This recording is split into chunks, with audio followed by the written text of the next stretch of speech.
So lovely good evening and welcome to Camnet TV Main News. To present, my name is Jeffrey Yambo. Our top stories in the news tonight: ECZ TAMES KAMBWILI. Former Justice Minister rubbishes Amnesty International's report on Zambia's declining freedom of expression. LUSAKA man gets 60 years imprisonment for defiling his 4-year-old daughter. In international news, mental health crisis plagues Mozambique displaced children. And in sports news, Leicester City confirms signing CHIPOLOPOLO striker PATSON DAKA on a 5-year deal. Zambia has embarked on an economic journey for individual financial emancipation, empowering its citizens through land acquisition and developing the nation through agriculture. This time, Zambians are coming together, taking it upon themselves with the help of government to develop this great nation by taking individual responsibility and ownership of this great nation. The economic revolution has started. There are thousands of Zambians with a can-do mindset who are resolute, unstoppable, full of confidence and conviction that Zambia's set time of favor for development is now. Don't be left out. This could be the time you have been waiting for.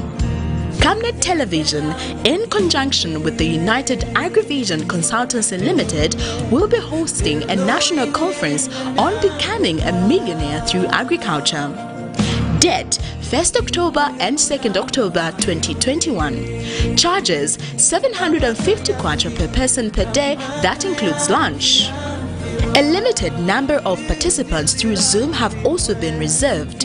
You can also be part of the conference from the comfort of your home by registering online via Zoom, joining the people who were born for greatness.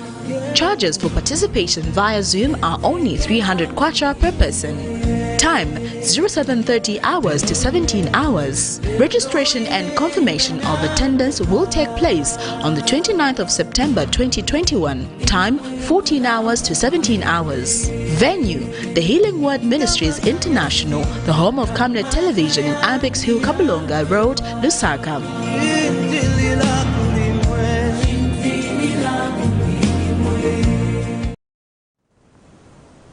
Hello once again, another news in detail. Residents of John Howard compound in Lusaka's Chawama constituency are irked by the interrupted power supply, which has now entered day 3.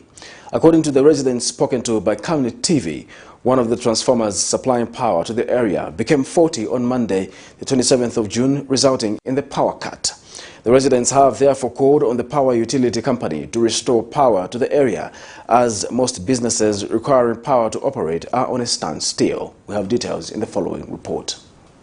After working hard to own a small butchery in one of Lusaka's compounds, John Howard, imagine your fresh products all going to waste because of loss of power to the area for almost 3 days now. Eunice is one of the many small retail outlets owners who has suffered losses through their business as a result of the loss of power to the area. She and many others are not happy that the power utility company ZESCO is taking too long to restore power to the area, despite having reported the matter several times to the utility company. Malaiti affect makamaka ifava groceries.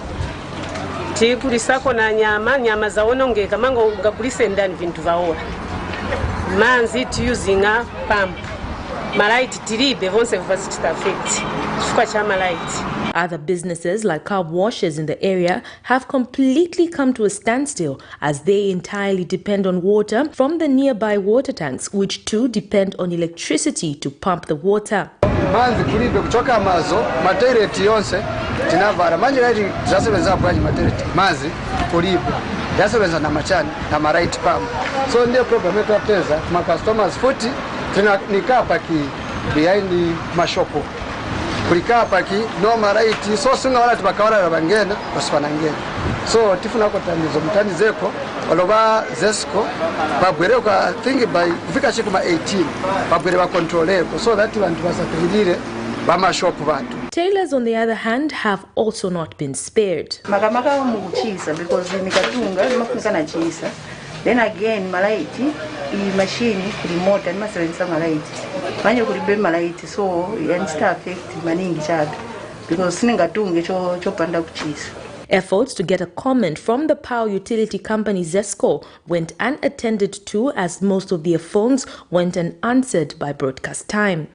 Liseli Kanyanga Mubanga, Camnet TV News in Lusaka. A 38-year-old man of Lusaka's Chilenje township, who was on Monday afternoon hacked by suspected Patriotic Front cadres for wearing a shirt belonging to the United Party for National Development (UPND), is seeking justice for his injuries. Richard Sinkala has narrated to Camnet News that he met his attackers along Ring Road in Lusaka's Chalala area on his way from work, where some men dressed in PF regalia jumped off from a moving vehicle with weapons and hacked him. He says the men wanted to chop off his legs but left him for dead after noticing the deep cut on the back of his head. And Inspector General of Police Kakomakanganja has expressed disappointment over the continued violent conduct of political party cadres. We have details in the following report. Richard Sinkala, a 38-year-old man of Lusaka, is battling for his life at the University Teaching Hospital in Lusaka, not because he is sick or has a health condition, but because he was on Monday, 28 June 2021, seen wearing a United Party for National Development (UPND) t-shirt.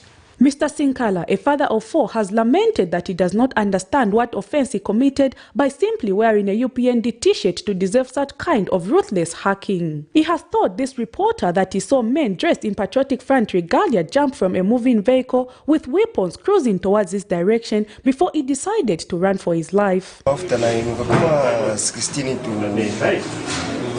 17,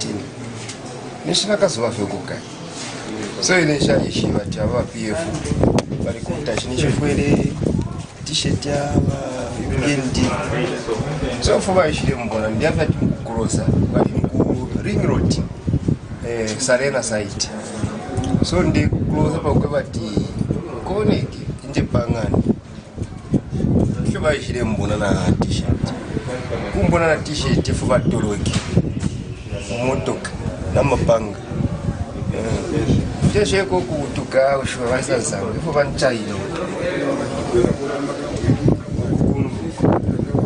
Mr. Sinkala adds that the hackers wanted to go as far as chopping off his legs, but thought he was dead after seeing him lying in a pool of blood, leaving him with injuries on both legs.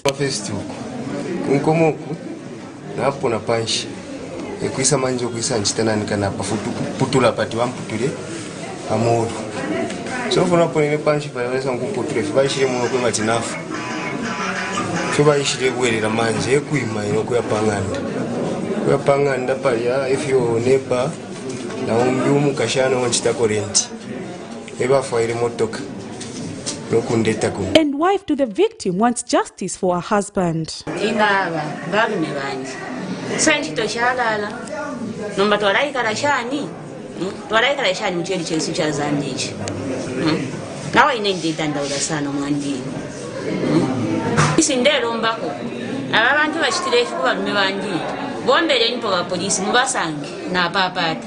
Meanwhile, Inspector General of Police Kakomakanganja, through his spokesperson Esther Katongo, is disappointed with the continued violence conduct of political cadres. The Inspector General of Police, Mr. Kakomakanganja, is displeased with the continued violent conduct of political cadres, which he said is a manifestation of total disregard for human dignity. He has called on police officers to ensure that all culprits are brought to book.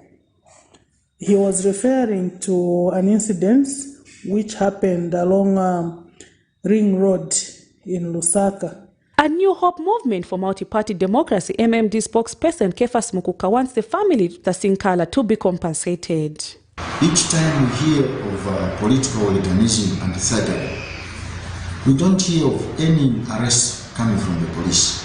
And this is a source of worry because we are in the midst of political campaigns. In the same vein, we are now appealing to the family of Mr. Sinkala that they should follow relevant steps to see to it that their son is but compensated. And efforts to get a comment from Patriotic Front spokesperson Antonio Mwanza proved futile as he was unable to respond to this reporter. No man deserves to die by simply having an opposing view. Prudence Tota, reporting for Camnet TV News. Patriotic Front member of the Central Committee, Given Lubinda, has described the report by Amnesty International about Zambia as rubbish and that it should never be tolerated by Zambians. Speaking during a capacity building workshop with PF candidates at various levels in Mumba district, Mr. Lubinda, who is immediate past Justice Minister, has accused the opposition political parties of being behind such reports. He says the opposition are using international organizations to paint the country black, a situation he says should not be condoned. Mr. Lubinda says Zambia is one of the signatories to various human rights charters and has been praised for being a peaceful nation and a firm believer in human rights. Follow your president. Refrain from violence. I'm talking about a non-violent person. And yet some people have decided to connive with international organizations, international NGOs, to create an impression that President Edgar Lungu is an anarchist. Having been the most recent Minister of Justice, I want to inform you, my dear friends, that report from Amnesty International does not even deserve to be commented upon because it is nothing but rubbish. It's total rubbish. And all of you can challenge Amnesty International to give us one name of a Zambian who was killed prejudicially. As a matter of fact, let them even name one person in Zambia who was executed, even following the law.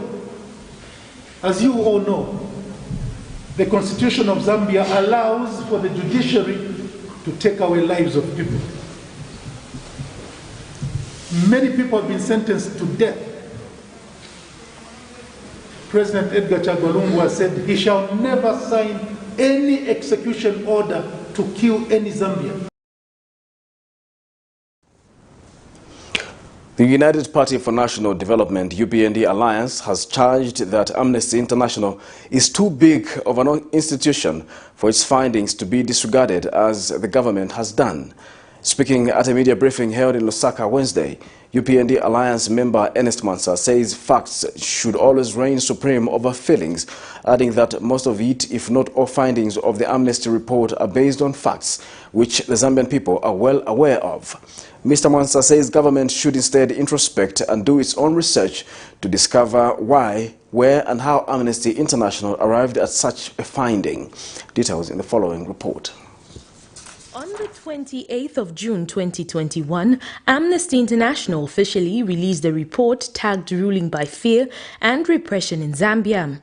The report highlighted a number of issues ranging from freedom of assembly to freedom of speech, amongst many other issues, suggesting that the issues raised have deteriorated to worrisome levels since the ruling Patriotic Front came into power in 2015. This report, however, has been received with mixed feelings among different stakeholders, with government disregarding all allegations through its permanent secretary under the Ministry of Information and Broadcasting Services, Amos Malupenga. Adding their voice to the debate, the UPND Alliance, at a media briefing held in Lusaka, has charged that Amnesty International is too big of an institution for its findings to be disregarded as the government has done. Adding that Zambians are able to judge for themselves whether or not what the report disclosed were indeed facts or mere speculations. And the comments they have made in their report just go to buttress the fact that something is wrong with the way politics are being run by the PF government in our country. The record by international, by the Amnesty International is very clear. You can't deny facts by saying it's not true. Prove otherwise. There are pictures of people hacked. Is that a lie? I think that we can do better than that from the ministry that disseminates information in our country. He added that disregarding such findings will not put the country in right standing with the international community. It is investigate. Find out the truth. If you come to the conclusion it's not true, give us a line of your investigation so that people are able to see that effort was made to try to disprove these things. And the Civil Society for Constitution Agenda, CISCA, on the other hand, has applauded the Amnesty International report for shining a spotlight for what they have termed as the gross systematic repression of civil and political human rights. But as usual, our ruling party went into their denial, deflect, and distract mode. But the panicked reactions from PF top-notch cadres is a strong signal that it has dawned on the PF government that the human rights are not a sovereign matter. Also speaking to Camnet TV in an interview, Patriots for Economic Progress President Sean Tembo says the Amnesty International report accurately captures the level of repression, intimidation and violence against political opponents, civil society and the general public. Mr. Tembo has therefore called on President Edgar Lungu to change his style of leadership as it is not too late. Actually accurately depicts the political situation in Zambia, where there is a lot of intimidation of political opponents using various instruments, including institutions of justice, such as the police, including political party cadres of the ruling party, and other such elements. In fact, we do feel that the Amnesty International report only captures about half of the atrocities that have been committed in the past 5 years or so in terms of the intimidation of political opponents. Liseli Kanyanga Mubanga, Camnet TV News in Lusaka. The Electoral Commission of Zambia, ECZ, has suspended Patriotic Front member Chishimba Kambwili from participating in any campaign activities in the country, subject to review. ECZ Chief Electoral Officer Patrick Nshindano says the suspension follows the hate speech and the holding of a campaign rally in Chilila-Wombwe district on the Copper Belt by Dr. Kambwili, which goes against the Commission's directive that no political party should hold a rally. Mr. Shindano says other active cases of violation of the Electoral Code of Conduct are being reviewed and that appropriate action will be taken against all perpetrators. He has since appealed to the media to not carry hate messages on their platform and ensure that political activities are recorded to avoid communicating hate messages. Details in the following report.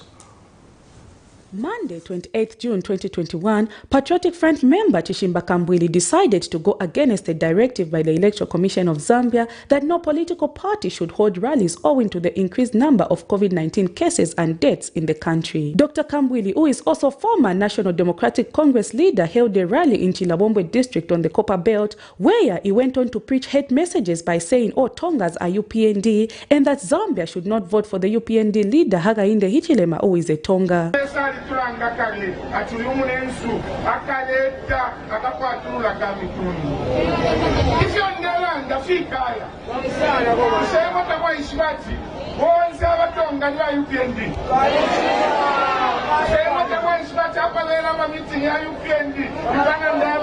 These sentiments have been received with a lot of criticism from stakeholders, which has forced the Electoral Commission of Zambia to act by suspending Dr. Kambwili from conducting any political campaigns in the country. The Commission has noted with serious concern the breach of the Electoral Code of Conduct by Mr. Kambwili, particularly the use of hate speech and indeed holding of campaign rallies despite the guidance provided. The use of language which incites hatred or violence in any form against any person shall not be tolerated by the Commission, as it contravenes the provisions of the Electoral Code of Conduct.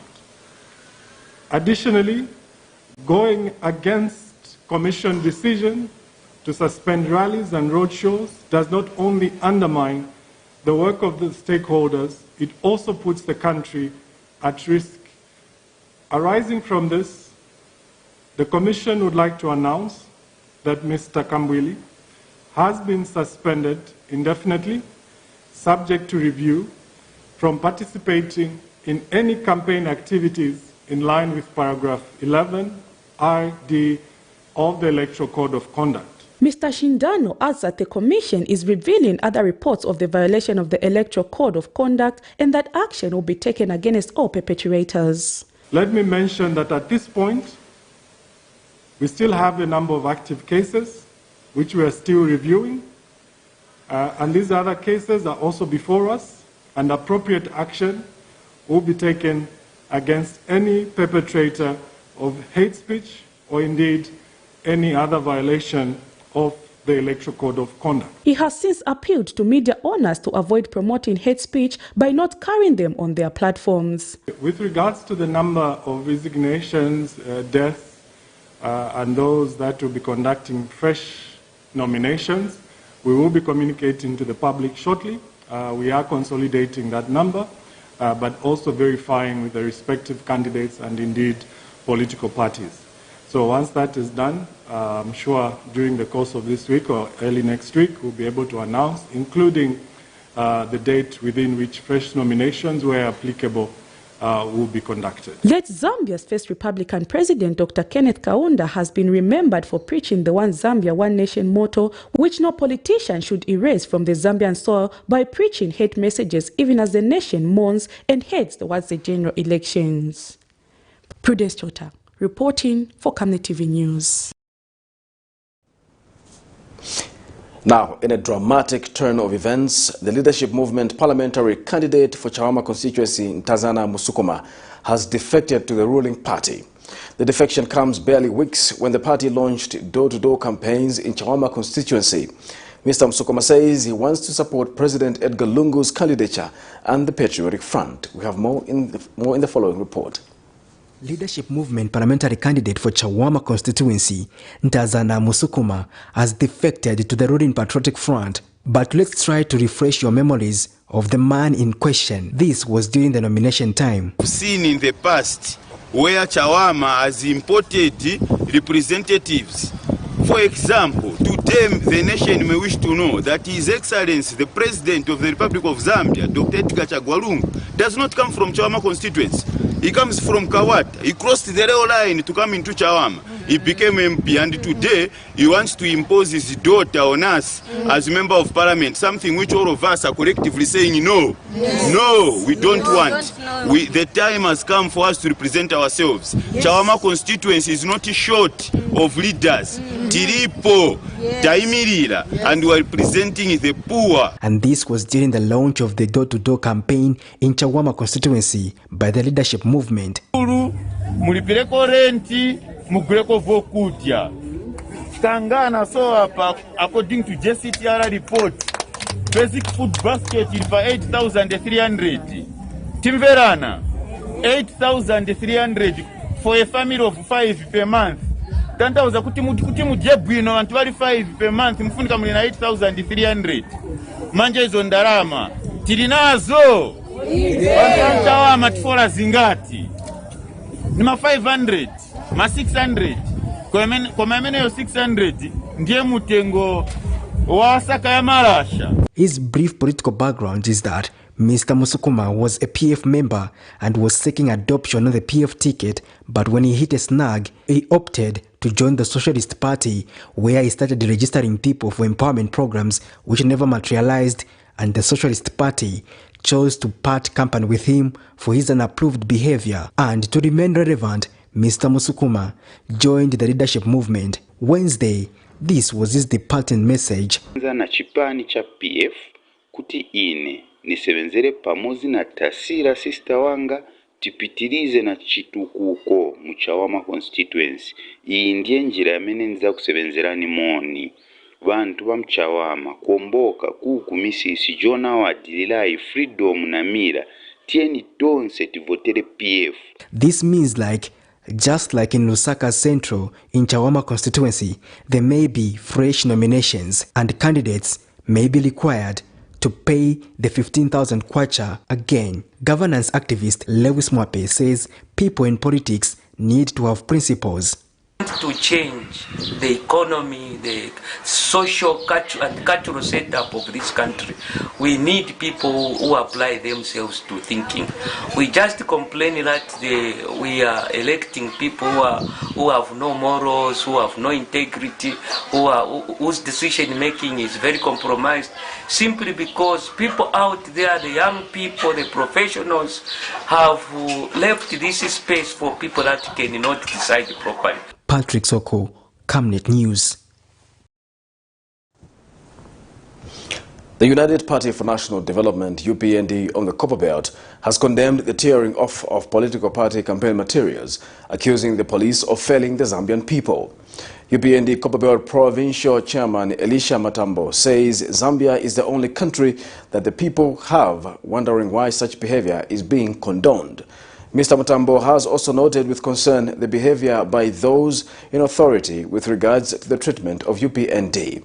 He has expressed hope of the UPND winning the August 12th vote. Information that have transferred officers who were dealing with us when Akainde visited Copper Belt. Some have been, I even have some police stations, some stations where they have been transferred to. I'm announcing to you officers, because you wanted to be professional, and I want to salute a lot of police officers who are trying to be professional. All they are fearing is to be retired in national interest. All they are fearing is to be transferred to Shangombo. They have transferred several police officers to Shangombo, to other places. Some maybe they'll be deployed, maybe some may even be retired in national interest. I'm announcing to you, I was talking to President Akainde about your faith police officers. In the next 42 days plus, if you are going to be retired, you are just resting, that is your leave, you'll be restated and you'll be paid your money. A concerned resident of Lusaka has expressed concern over the indiscriminate sticking of campaign posters at private and public structures in an uncoordinated manner. Speaking to Camnet News in an interview today, Joseph Banda notes that campaign posters must be put systematically to avoid making the city look dirty. He says political parties need to apply the energy they use when sticking the posters when it comes to removing them. We have details in the following report.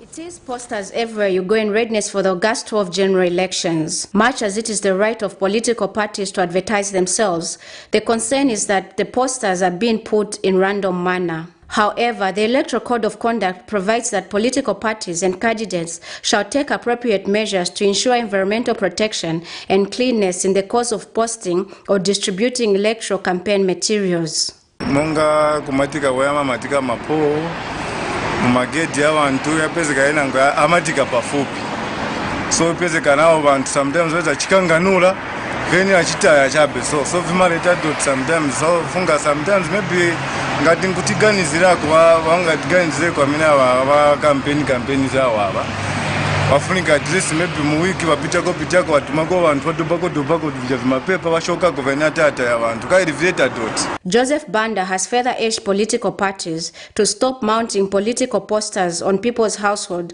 as this will give a wrong impression. Style ya mene kwezekati wafaka ma posters ba yadia mwine sana mpembe na even problem because naye mwine wa nyumba akabwera akaona matika chintu pa poster pa gate yake akanganula na uchitaye then mpepo ikabwera manje pesa tizo sometimes wenza moto kachipepo chabwera chavala pa screen ndiye jamanje accident so sometimes afunga this what dobirako. Meanwhile, Integrated Community and Leader Initiative Chairperson Pasco Chikombi has urged all political parties to adhere to the rules and regulations put in place in the process of sticking campaign posters. Being littered anyhow and indiscriminately. By law, graffiti is an offense. And if you go by the statutory instrument and the Local Government Act regarding the littering or sticking of posters on surfaces, it is an offense when one is found guilty or wanting must be brought to book. Blessings Chakwila, Camnet News, Lusaka. Lusaka High Court Judge Sharon Newa has sentenced a 32-year-old man to 60 years imprisonment with hard labor for defiling his 4-year-old daughter. In this case, Benjamin Mukobela was charged with 1 count of incest, contrary to Section 159, Cap 1 of the Penal Code, Chapter 87 of the laws of Zambia. Particulars of the offense were that Mukobela, on 1st December 2018 at Lusaka, unlawfully had carnal knowledge of his young daughter. We have more in this report. Benjamin Mukobela will have to spend half of his life in jail after the Lusaka High Court slapped him with a 60-year sentence for defiling his 4-year-old daughter 3 years ago. Mukobela's case dates back to the year 2018, specifically 1st December, the year and month he committed the offense. At only 32 years old, the convict, a Lusaka resident, took advantage of his biological daughter, who was aged between 3 to 4 years at the time, and defiled her. After being dragged to court, Mukobela was charged with 1 count of incest, contrary to Section 159 of the laws of Zambia. The Lusaka Magistrate Court later convicted and committed him to the Lusaka High Court for sentencing, but before his sentence, the convict spent 10 months in jail. And when the matter came up for sentencing before the Lusaka High Court, the convict, in his mitigation, begged for lenience as he was a first offender. He also told the court that during the 10 months he spent in incarceration, he has had the time to reflect on his actions. He also informed the court that he was a law-abiding citizen before the commission of the offense. But in passing a sentence, Judge Sharon Newa said the convict breached the duty of trust that he owed to the child, who obviously looked up to him to protect her. She also told the convict that society does not need such fathers and sentenced him to 60 years imprisonment with hard labor, effective 2nd July 2019, the date of arrest. Miriam Kemba, reporting for Camnet TV News. The Constitutional Court has dismissed the case where former Minister of Commerce, Trade and Industry Deepak Patel had petitioned the court over the government's failure to obtain prior approval from Parliament before contracting national debt. Delivering the majority judgment Wednesday morning, the Constitutional Court, sitting a half bench, dismissed the petition on grounds that it lacked merit. This is a case where Patel cited the Minister of Finance and Attorney General as first and second respondents, seeking a declaration that the respondents' failure to present all loans contracted and sought to be contracted on behalf of government, which constitutes public debt to the National Assembly for prior approval, is in breach of the Constitution. But in its majority judgment, the court says the petition fails in its entirety, as it is not a mandate that all debts are approved by Parliament. The court states that Article 207, Cap 1 and Cap A of the Constitution gives the government the power to raise a loan or grant on its own behalf or on behalf of the state organs or other institutions as prescribed. However, one of the Constitutional Court judges, Margaret Munadula, says she has a dissenting judgment as she believes the petitioner was not seeking for an interpretation.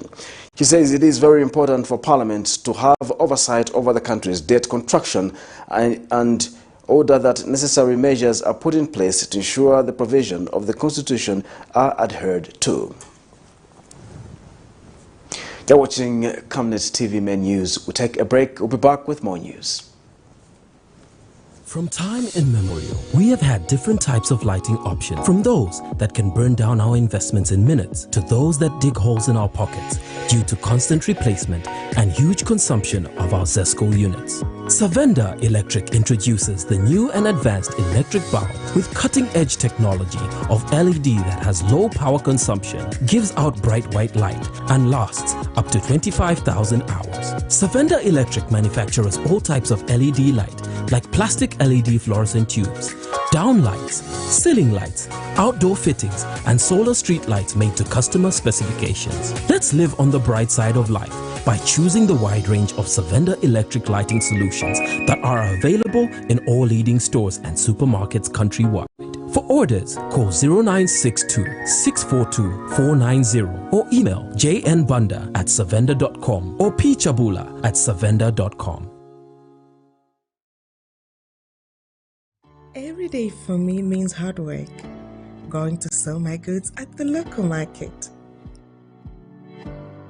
To get more customers, I have my secret.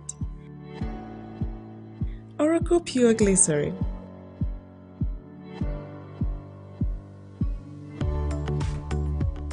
It's soft, smooth, and keeps my skin perfect. And my customers know it. Thank you, Oracle, for my perfect skin.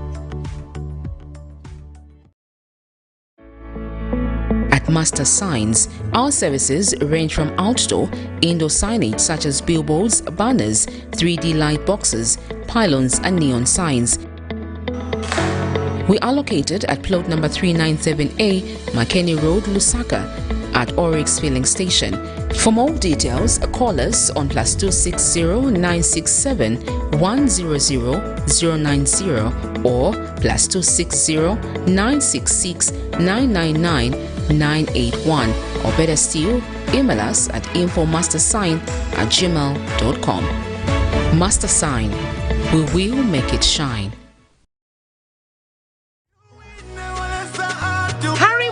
Kumbula International Airport, located just 15 kilometers from the Victoria Falls, is now one of the best and busiest airports that Zambia has. Vote for Edgar Chagwa Lungu and the PF that have brought you change.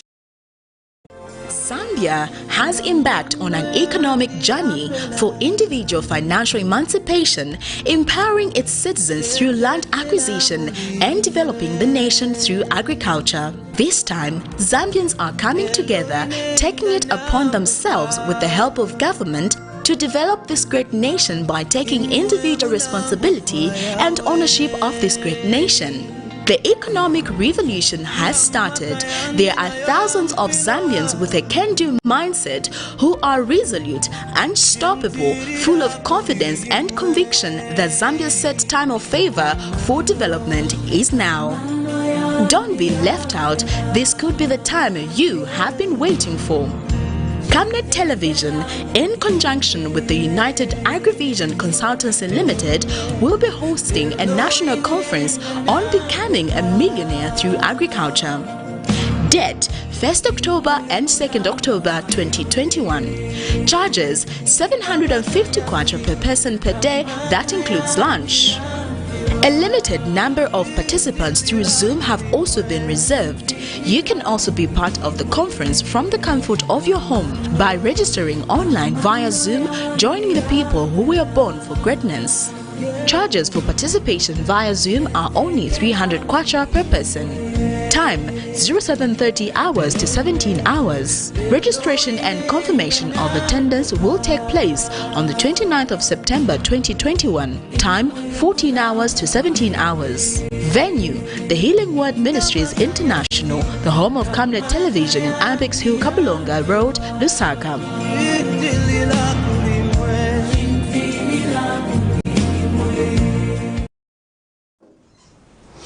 Welcome back. We continue with the news.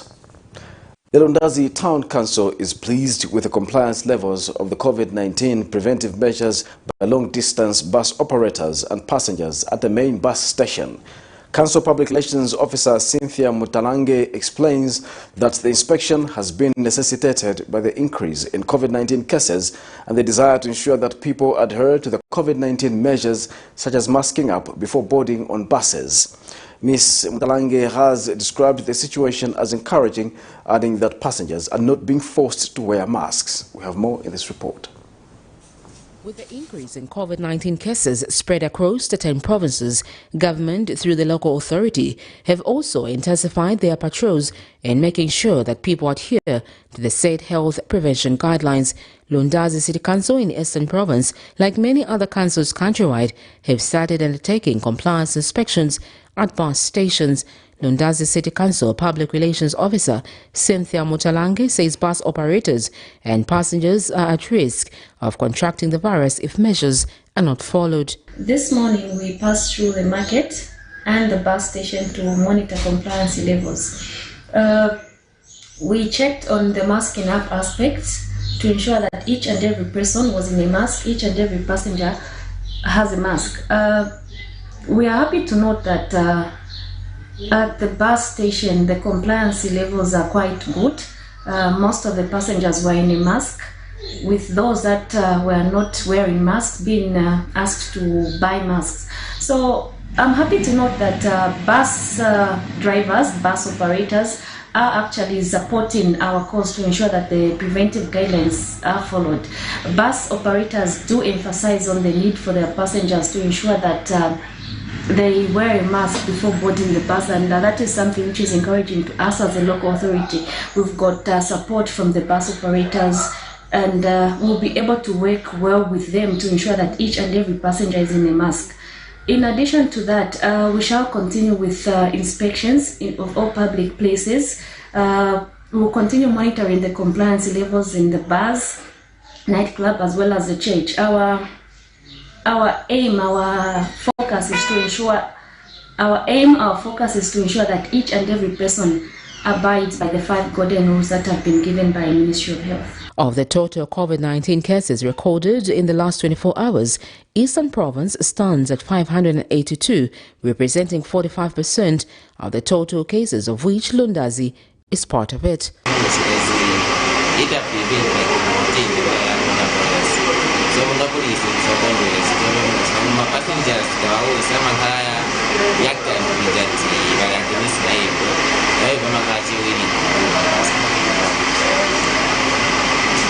So kugulisa matiketi mauza face mask ifunika first thing before I go to mauza first thing to mask timagulisa na familia.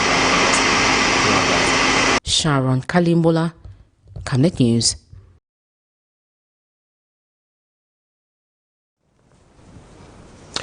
The Zambia Medicines Regulatory Authority, ZAMRA, and its cooperating partners have unearthed a scam in which some unscrupulous traders are illegally selling COVID-19 test kits. ZAMRA Senior Public Relations Officer Christabel Iliamupu reveals that the suspects, whose names have been withheld for investigation purposes, were arrested and charged for illegal placement and sale of allied substances. ZAMRA has since called on members of the public to be wary of unscrupulous traders dealing illegally in COVID-19 test kits whose quality cannot be ascertained. The authority, in collaboration with Health Professions Council of Zambia and the Zambia Police, have unearthed a scam where some unscrupulous traders were illegally selling COVID-19 test kits. The suspects who were arrested have since been released on police bond pending court appeal. In this regard, the authority wishes to urge members of the public to be wary of such practices and to ensure that they undergo COVID-19 tests at health facilities recommended by the Ministry of Health. In a related incident, the authority has seized consignments of ivermectin tablets from Healthcare Pharmacy Limited in Lusaka. Proprietors of the affected retail outlets have since been warned and cautioned for illegal sale and placement of ivermectin without marketing authorization.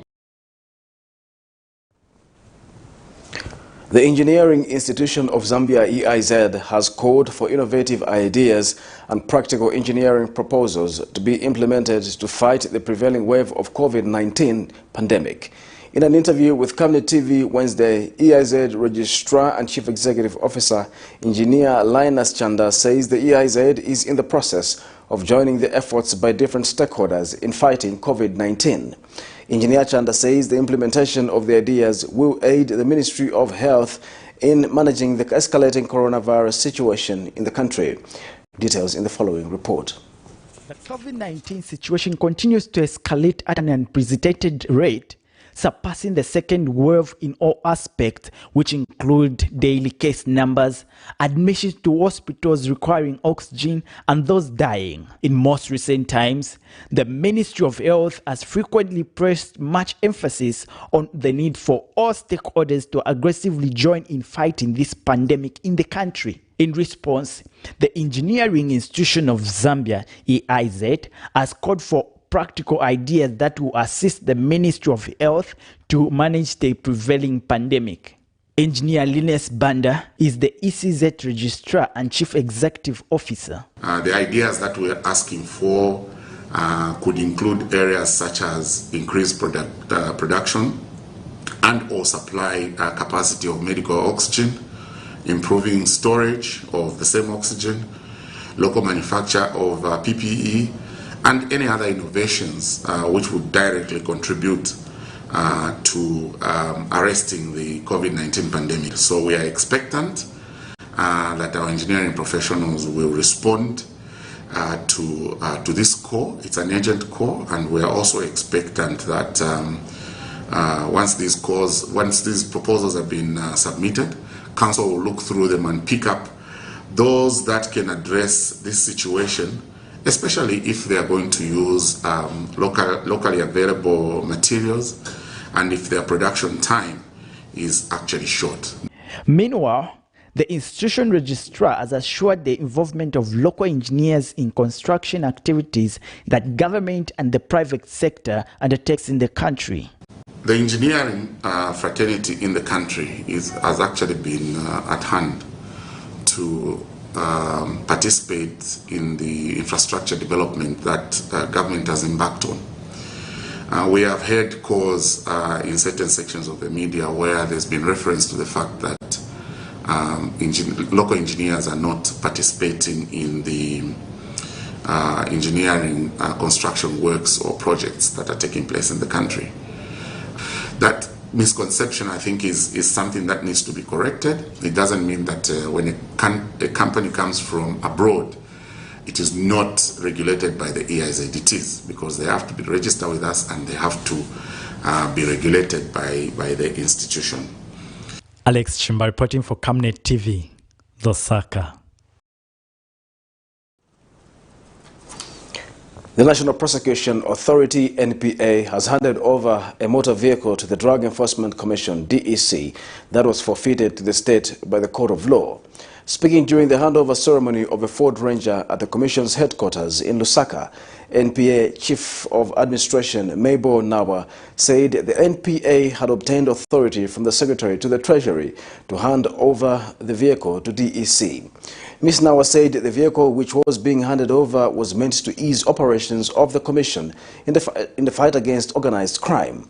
She stated that the Ford Ranger was forfeited following a successful operation in which DEC and NPA collaborated in investigating and prosecuting the matter, which ended in the forfeiture of the proceeds of crime. Meanwhile, DEC Director General Dr. Musonda Simwai said the Commission is determined to pursue all forms of criminal activities and bring the perpetrators to book. When we visited the DPP, we meant every word when we said we will collaborate, we will consult, and we will engage.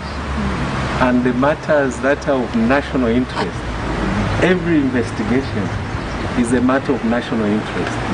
We will collaborate so that the results are there for all to see. And we have resolved with the team that we will pursue criminals and deprive them of the proceeds of crime. That's where it hits most. And this is what we are doing today. Please convey our appreciation to the The National Water Supply and Sanitation Council has urged consumers to take a keen interest in understanding service level guarantees which water supply companies are mandated to abide by. NWASCO Chief Inspector Peter Mtale notes that once people understand the issues surrounding service level guarantees, it will be easier to keep water utility companies accountable for poor service provision. Mr. Mtale, however, explains that sometimes there are factors that may lead to the regulator being unable to meet service obligations, but that people must be made aware of the challenges. We have more in this report. The National Water Supply and Sanitation Council, NWASCO, requires water and sanitation service providers to guarantee their customers a certain and defined level of service for a specified price in a service level guarantee (SLG), thus ensuring value for money. Service level guarantees prescribed on water firms include drinking water quality, service hours, billing of services, interruption of water supply and blockages of sewer, and unjustified disconnections, among others. The common aspect is that of failing to meet hours of supply, which most of the time provokes members of the general public. vatanizika kamba company ya mabruku.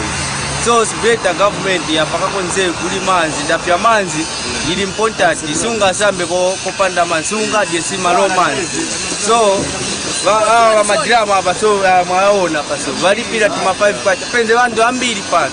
So company isurvive manzi uchani vandu wakavutika. So government itekonzeru ndafya kaili vandu ndife singisema imwa but nife vandu ndise kaili hapa manzi abavuta abantu mkomboni kasizo bakansi baganiza. According to the National Water Supply and Sanitation Council Annual Sector Report 2020, about 4 utility companies including Lusaka, Chambeshi, Western and Mulonga Water and Sanitation companies performed badly on hours of supply. But there are many parameters to check when looking at service provision, as explained by the National Water Supply and Sanitation Council Chief Inspector, Mr. Peter Mutale. They need to assure a customer to say this is the level of service that I will give you. So it's not just hours of supply alone, but also other services. Like for instance, they will guarantee to you that we'll give you a bill every month. If they don't give you a bill, you have now the cause to complain because they have guaranteed that to you. On the same bill, for instance, if they give you a bill, they cannot disconnect you on the current bill within 14 days. So they need to give you a grace period of 14 days. If they do that on a current bill, not outstanding, but on the current bill, actually they have to compensate you for unjustified disconnection. Mr. Mutale, however, acknowledged that there are factors that may lead to a water utility company fail to meet its service provision agreement, and the reasons must be convincing enough in order for the regulator to buy in. At the moment, it's sad to mention that in some cases, commercial entities have difficulties to maintain hours of supply because of the high electricity tariff. You know, a number of installations have put prepaid meters. So the issue is now, do we supply water for 24 hours and deplete our units, or do we reduce it so that we just allow people to get what is sufficient? So there is that trade-off now. And we are also trying to monitor so that really customers are not affected. But we know also that if you push the commercial utilities to the extreme, they may supply today 24 hours, they deplete their units, and then tomorrow customers don't have water. So that balancing act also is something that we are closely monitoring so that the CUs continue to provide the service and also customers continue to get what has been guaranteed to them. Patrick Soko, Camnet News. You're watching Camnet TV main news. We'll take another break. We'll be back with international and sports news. To you, our dear esteemed customers, as ZAMTEL, we're glad to bring something of excitement to you, and it's a promotion we've dubbed YATU, which simply means it's yours. And in this promotion, we're giving benefits that are tailored to you specifically as a customer, depending on the profile or the segment that you're sitting on as a customer. And in this promotion, we are saying you will get from as low as 13 way benefits amounting to over 500%, and it's all for you so that you get more benefits. So to know more about YATU, stay on. YATU is a promotion that offers ZAMTEL customers amazing benefits that are made just for you. ZAMTEL customers will get amazing benefits of over 500% bonus back the value that they use when they subscribe to a YATU offer. YATU benefits will be usable for ZAMTEL to ZAMTEL calls, ZAMTEL to ZAMTEL SMSs, and browsing on pay-as-you-go defined rates. For you to access the amazing YATU offers, all you have to do is dial *335# and select option 1 to purchase the offer that best suits you. ZAMTEL customers will have the ability to actually purchase the YATU benefit more than once. So this means you can purchase the offer twice, you can purchase the offer 3 times, and the benefits will be accumulative at the end of the day. YATU benefits will be able to be redeemed if you subscribe to the same offer within a 5-day period. So if you have unused benefits from the previous day and the expiry date comes, you can still subscribe to the same offer within 5 days and your benefits will be able to accumulate. How amazing is that? For you to check your Yato benefit balance, all you have to do is dial *335# and select option 2, and you'll be able to see your current balance.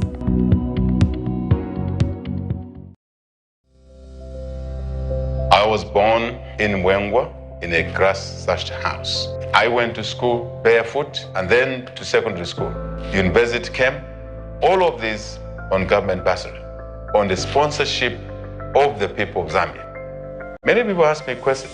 Why have you continued to seek public office? You've been arrested 15 times. This fight is not about Hakainde. It's about 18 million Zambians who want a better life. I'm standing for the presidency of this country because I know and I believe that this country is so rich and yet its people live in poverty. I am standing for that child to have an opportunity to go to school the way I did myself. It's time for change. Zambians have suffered enough. I'm Hakainde Hichilema. I invite you to take my hand. Together, we will build a better life for every Zambian.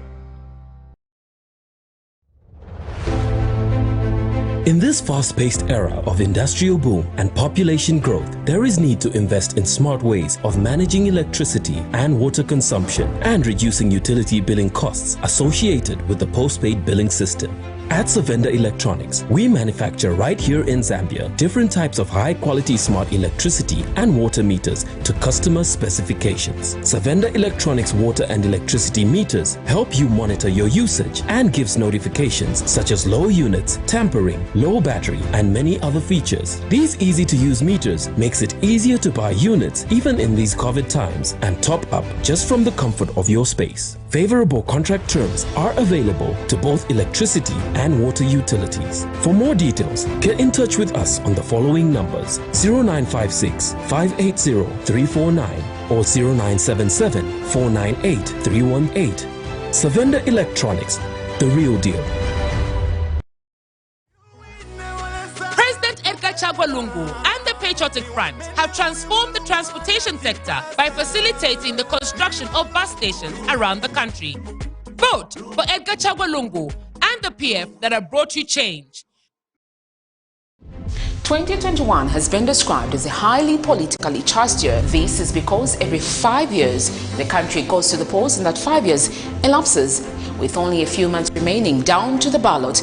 The battlefield to appear on the ballot is becoming fertile. A lot of people are expressing interest of appearing on the ballot. In all this, our interest is to put the duty bearers, the leaders, and those aspiring to task by asking the relevant questions. If you're an aspiring candidate, be it councillor, mayor, or member of parliament, get in touch with us to get yourself on the verdict. We go beyond speculation in dealing with policy and governance issues.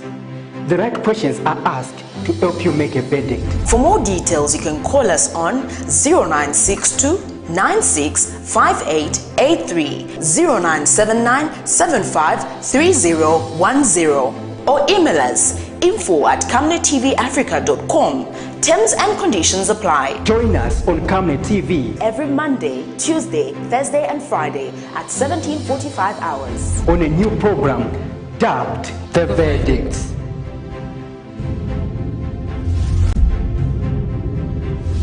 Remember that Camnet TV is not just another channel.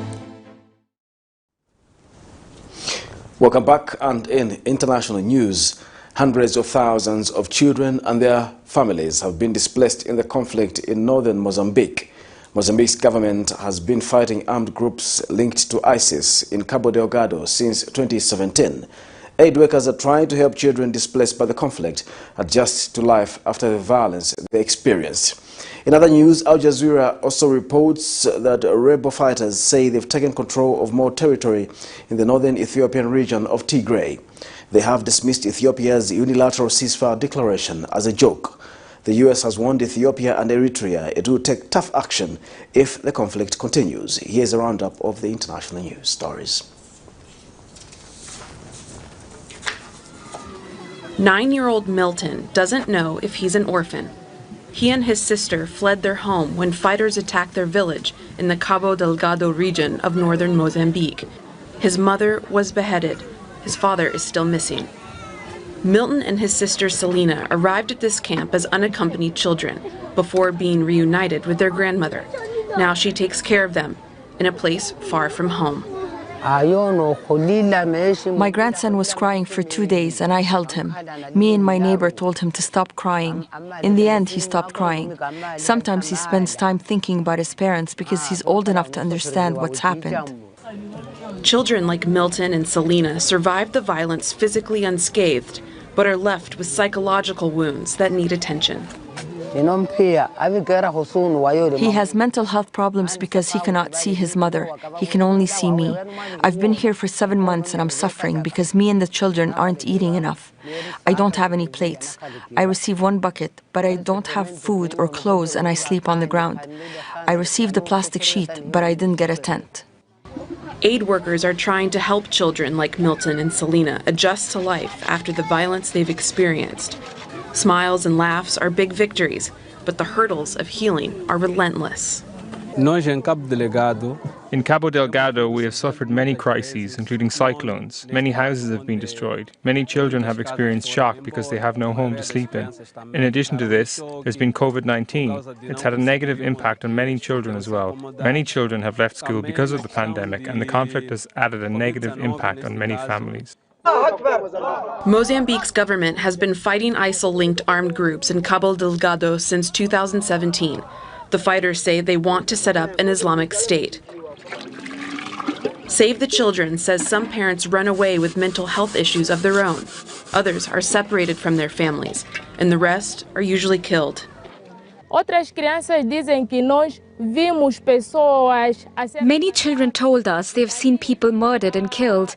They said when this happened, their parents ran in different directions, and that even they were afraid, and they didn't follow their mothers and ran a different way.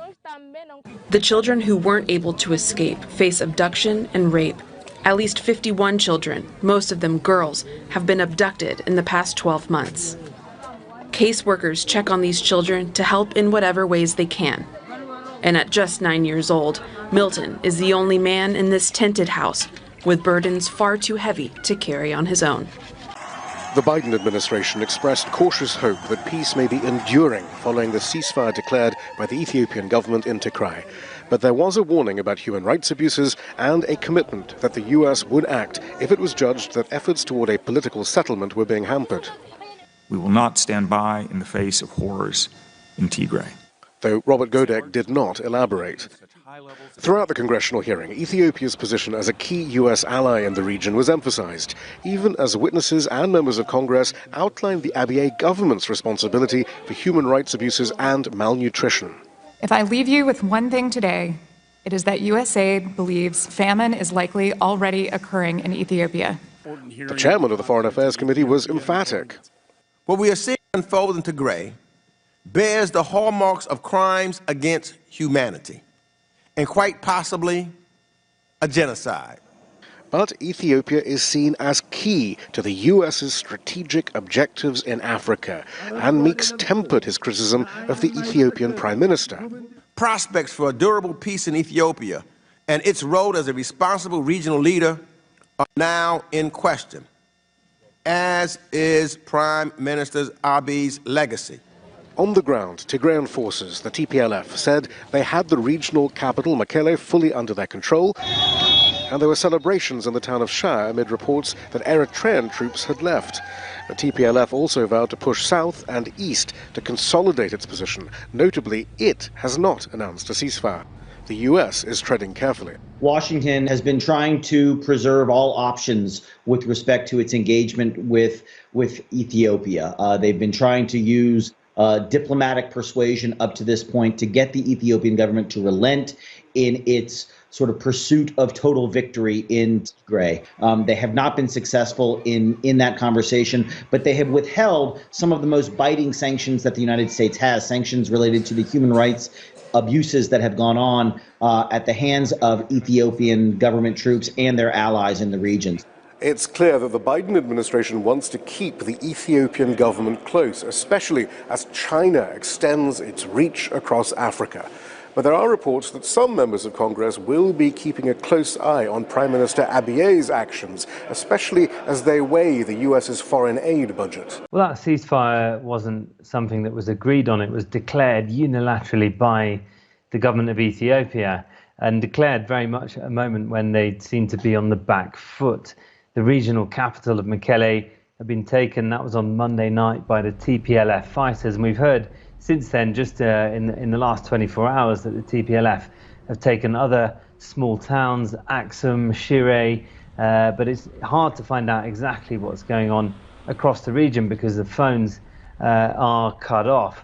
But the TPLF definitely feel that they've got more work to do. The statements they've been making that very much say that they intend to keep fighting. They feel that they've lost territory not just to Ethiopian government soldiers, but also Eritrean soldiers who've been involved in the conflict coming from the north, and also members of militia from the Amara region of Ethiopia who've been coming from the south. For months, the humanitarians have been saying that, complaining there's a lack of access to reach people. That UN have said recently there are hundreds of thousands of people on the verge of famine, or some of them already experiencing famine. And this conflict's been characterized by abuses of civilians, widespread reports of sexual violence, massacres of civilians, looting of livestock, burning of crops, and these are things in an area where most people are subsistence farmers.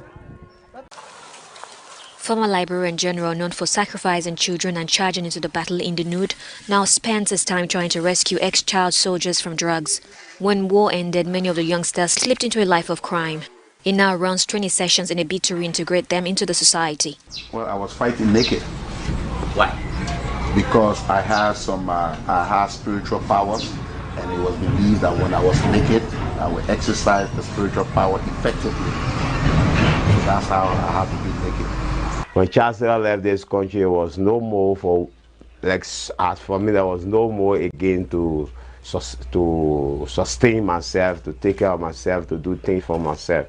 So for that reason, I found myself in the street by raising all gangs group, which we call Living Up Higher within the Red Label, Painesville. One of the most feared figures to emerge from the West African country's civil wars, Joshua Blai, by his own admission, sacrificed children and cannibalized them. The man is embracing the war crime code, so there is nothing we can do. The man will go to the court, whatever they ready for him, we will not fight back, we will not retaliate, we will not do anything because it's justice and what he wants. Mass killings, torture and rape characterized Liberia's two civil wars, claiming the lives of around 250,000 people. It's now time for sports news.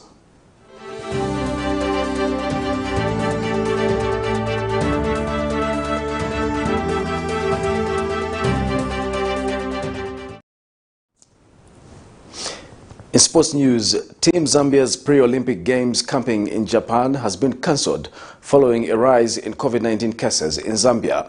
National Olympic Committee of Zambia President Alfred Folokowe says his committee has been informed by the Japanese government that quarantining facilities to manage the physical conditions of Zambia's athletes in case they test positive may not be sufficient.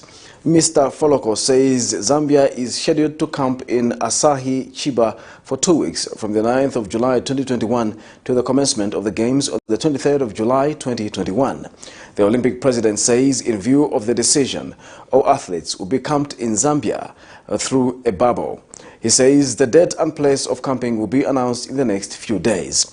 Mr. Foloko further says the development entails that athletes will now depart for the Games on different dates close to their date of competition and not July 7th as was earlier expected.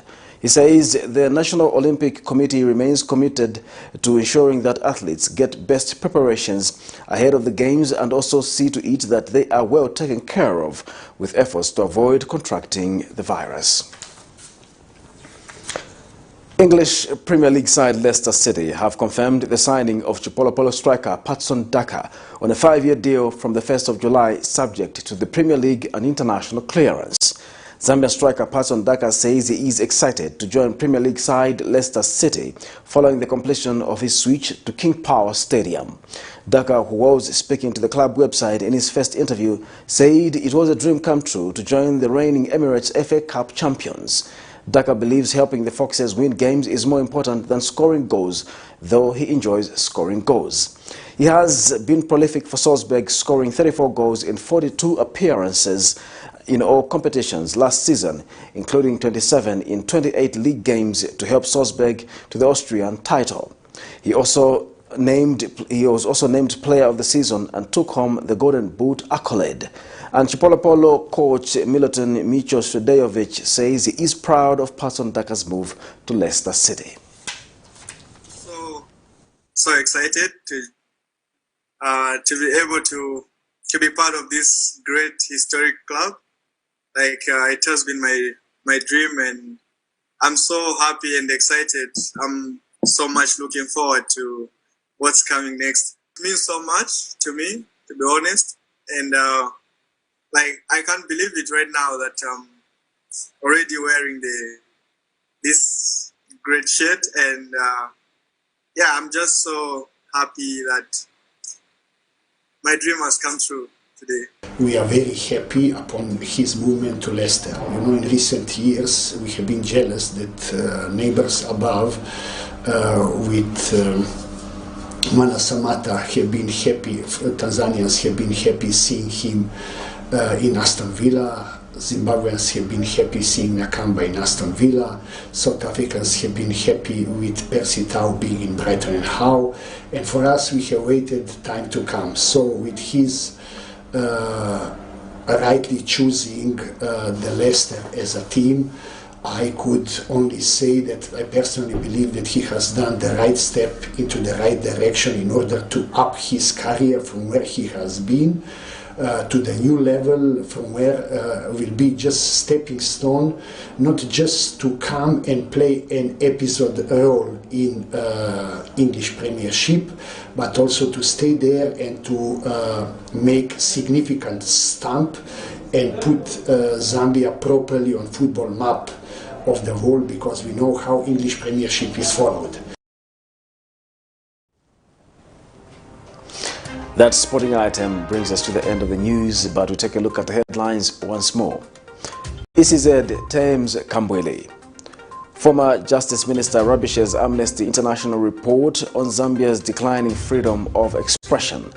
LUSAKA man gets 60 years imprisonment for defiling his 4-year-old daughter. And in international news, mental health crisis plagues Mozambique displaced children. And in sports news, Leicester City confirms signing CHIPOLOPOLO striker PATSON DAKA on a 5-year deal. We now look at the Camnet verse for the day, coming from Matthew 5, verse 43 to 44, and it reads, "You have heard that it was said, love your neighbor and hate your enemy. But I tell you, love your enemies and pray for those who persecute you." Thanks for watching Camnet TV Main News. My name is Jeffrey Ziambo. Bye-bye.